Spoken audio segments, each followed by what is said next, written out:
देश दुनिया की कुछ बड़ी खबरें लेकर एक बार फिर आपके सामने हाजिर हूं। सबसे पहली खबर अपने देश के लोगों से जुड़ी है, उसके बाद दुनियादारी की खबरों पर बात करेंगे। वीडियो में आखिर तक बने रहिएगा। दुनियादारी की सारी अपडेट आपको इस वीडियो में मिलने वाली है। हमारे देश के लोगों के पास जिस तरह आधार कार्ड है, उसी तरह से एक पैन कार्ड भी है। आजकल पैन कार्ड हर किसी की जरूरत बन गया है। जो लोग ज्यादा कमाते हैं उनको ITR भरने के लिए पैन कार्ड की जरूरत होती है। बैंक से जुड़े काम बिना पैन कार्ड की मदद से आप सही से नहीं कर पाते हैं। किसी भी तरह के बड़े फाइनेंशियल ट्रांजैक्शन के लिए पैन कार्ड की जरूरत बहुत ज्यादा पड़ती है। और भी बहुत सारे काम अब ऐसे हैं जिसमें पैन कार्ड की जरूरत आधार कार्ड के साथ ज्यादा पड़ने लगी है। अब ऐसे में सरकार की तरफ से एक नियम काफी टाइम से लागू किया गया कि आपका जो पैन कार्ड है उसको अपने आधार कार्ड से लिंक करें। दरअसल सरकार का ऐसा मानना है कि बहुत सारे लोग फर्जी पैन कार्ड बनवा रहे हैं। ITR में घोटाला करने के लिए या किसी और काम के लिए लोग फर्जी पैन कार्ड बनवा लेते हैं। इसीलिए सरकार अब आपके पैन कार्ड को आधार कार्ड से लिंक करना चाहती है ताकि कोई फर्जी पैन कार्ड ना बन पाए। काफी टाइम से सरकार की तरफ से भारतीय लोगों से यह कहा जा रहा है कि आप अपने पैन कार्ड को जल्द से जल्द आधार कार्ड से लिंक कर लें। हर बार डेडलाइन आती है, 6 महीने बढ़ा दिया जाता है टाइम, लेकिन फिर भी अभी तक सभी पैन कार्ड आधार कार्ड से लिंक नहीं हो पाए हैं। एक बार फिर से सरकार ने इस डेडलाइन को 31 दिसंबर 2025 कर दिया है। 31 दिसंबर 2025 तक जिन लोगों के पैन कार्ड आधार कार्ड से लिंक नहीं है वो अपने पैन कार्ड को आधार कार्ड से लिंक कर लें। अगर आप नहीं करते हैं तो 1 जनवरी 2026 से आपका जो पैन कार्ड है वो किसी काम का नहीं रहेगा, उसको इनएक्टिव कर दिया जाएगा। फिर ऐसा पैन कार्ड जो आधार कार्ड से लिंक नहीं है वो ना बैंक में काम आएगा, ना ITR भरने में काम आएगा, ना किसी और काम में आएगा। डेडलाइन अगर निकल जाती है तो उसके बाद अगर आप अपने पैन कार्ड को आधार कार्ड से लिंक करते हैं तो 1000 रुपए का आपको जुर्माना देना पड़ेगा।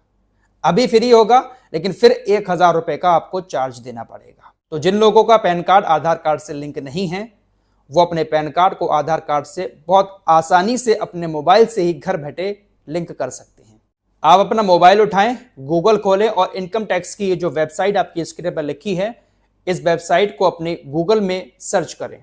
ये वेबसाइट खुलेगी, बहुत सारे ऑप्शन स्क्रीन पर दिखाई देंगे। थोड़ा सा नीचे जाएंगे तो लिंक आधार स्टेटस नाम का एक ऑप्शन दिखाई देगा, उस पर क्लिक करेंगे। जैसे ही क्लिक करेंगे एक नया पेज खुल जाएगा। वहां पर आपको पहले अपना पैन नंबर डालना है, फिर आपको अपना आधार नंबर डालना है और नीचे जो ऑप्शन दिखाई दे रहा है लिंक व्यू आधार स्टेटस, इस पर क्लिक करना है।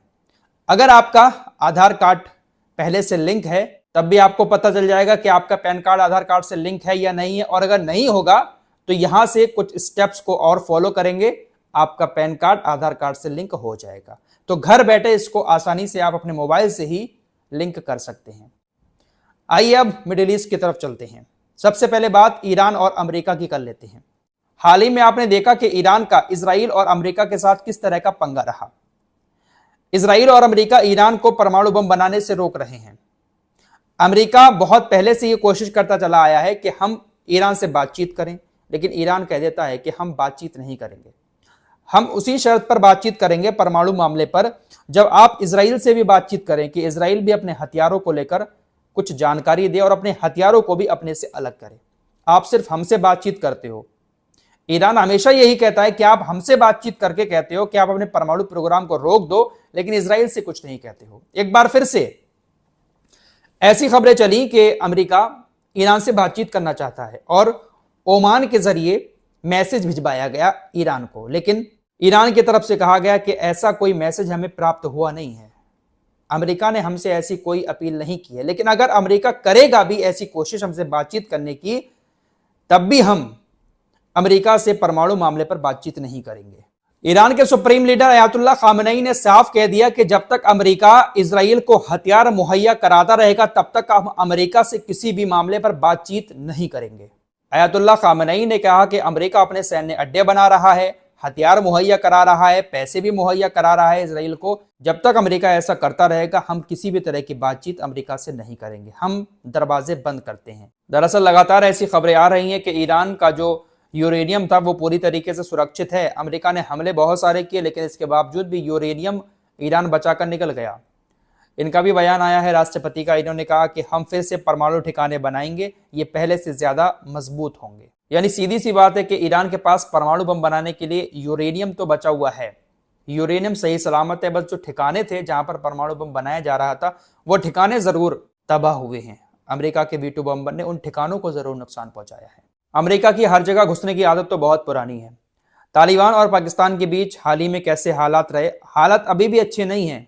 पाकिस्तान अभी भी अमेरिका से मिले हुए ड्रोन को तालिबान में भेज रहा है। तालिबानी सरकार के स्पोक्स पर्सन जबीउल्लाह मुजाहिद ने आरोप लगाया कि अमेरिकी ड्रोन पाकिस्तान के हवाई क्षेत्र से गुजरकर अफगानिस्तान की बाहरी सीमा में एंटर कर रहे हैं। तालिबानी स्पोक्स पर्सन ने अमेरिका का नाम लिए बिना कहा कि कुछ ताकतें हैं जो क्षेत्र में इस तरह की उकसावे वाली हरकतें करवा रही हैं। पहले भी ऐसी ताकतें हमसे टकरा चुकी हैं, उसका अंजाम वो लोग देख चुके हैं। बगराम एयरबेस भी इन लोगों को चाहिए, लेकिन हम कुछ नहीं देंगे। ये ताकतें जो हैं हमें यहां पर लड़ाना चाहती हैं, यहां पर अशांति फैलवाना चाहती हैं। यानी अमेरिका को लेकर उन्होंने इस तरह की बातें कही हैं। जाहिर सी बात है कि अमेरिका का पाकिस्तान बहुत बड़ा पिट्ठू है। अमेरिका पाकिस्तान को हर तरह की मदद करता है और तालिबानियों के खिलाफ तो ज्यादा से ज्यादा करेगा, क्योंकि बगराम एयरबेस चाहिए है अमेरिका को। चीन को अगर कंट्रोल करना है तो बगराम एयरबेस अमेरिका को चाहिए है। तालिबानियों को लेकर एक और खबर सोशल मीडिया पर बहुत ज्यादा चल रही है। ट्विटर एक्स पर ये जो जिरोक है, जो हर खबर को वेरीफाई करता है, ये भी कह रहा है कि हाँ ये खबर सही है। दरअसल तालिबानियों के ऊपर हमेशा ये आरोप लगते चले आए हैं। दुनिया भर की मीडिया ने इस तरह की चीजें चलाई कि अफगानिस्तान के अंदर जो महिलाएं हैं उनको तालिबानी सरकार पढ़ने नहीं देती है, आगे नहीं बढ़ने देती है, उनके ऊपर शरीयत के नाम पर अत्याचार किया जाता है। बहुत सारे आरोप तालिबानी सरकार के ऊपर लगे। लेकिन अब खबर आ रही है कि पहली बार दुनिया के सामने तालिबान की महिला सैनिक दिखाई दी हैं। जी हाँ, ये बहुत बड़ी खबर है और इसको जिरोक भी वेरीफाई कर रहा है कि हाँ ये हुआ है। दरअसल अभी कुछ दिन पहले अफगानिस्तान के अंदर एक प्रोग्राम हुआ था। उस प्रोग्राम में जो उप आंतरिक मंत्री नबी उमारी हैं, उन्होंने एक ग्रेटर अफगानिस्तान का नक्शा पेश किया था और इस नक्शे को महिला सैनिकों ने उनको सौंपा था। ये ग्रेटर अफगानिस्तान क्या है? दरअसल अफगानिस्तान के आसपास जो पाकिस्तान का एरिया है, अफगानिस्तान कहता है कि ये हमारा है। पाकिस्तान के उस सारे एरिया को अफगानिस्तान के नक्शे में दिखाया गया। जो एरिया पाकिस्तान का था, खैबर पख्तूनख्वा, बल्टिस्तान, बालूचिस्तान, अभी ये एरिया पाकिस्तान के पास हैं, लेकिन अफगानिस्तान ने इसको अपना एरिया बताते हुए एक ग्रेटर अफगानिस्तान का नक्शा पेश किया और ये नक्शा महिला सैनिकों ने मंच पर आकर मंत्री जी को दिया। तालिबानी नेता खड़े हुए हैं, महिलाएं आर्मी की ड्रेस में दिखाई दे रही हैं। तो अब तालिबानियों ने ये अपनी छवि दिखाई है दुनिया को कि देखिए हम महिलाओं पर अत्याचार नहीं करते हैं, बल्कि हम महिलाओं को आगे पढ़ने के लिए प्रोत्साहित कर रहे हैं और उनको अपनी सेना में भी भर्ती कर रहे हैं।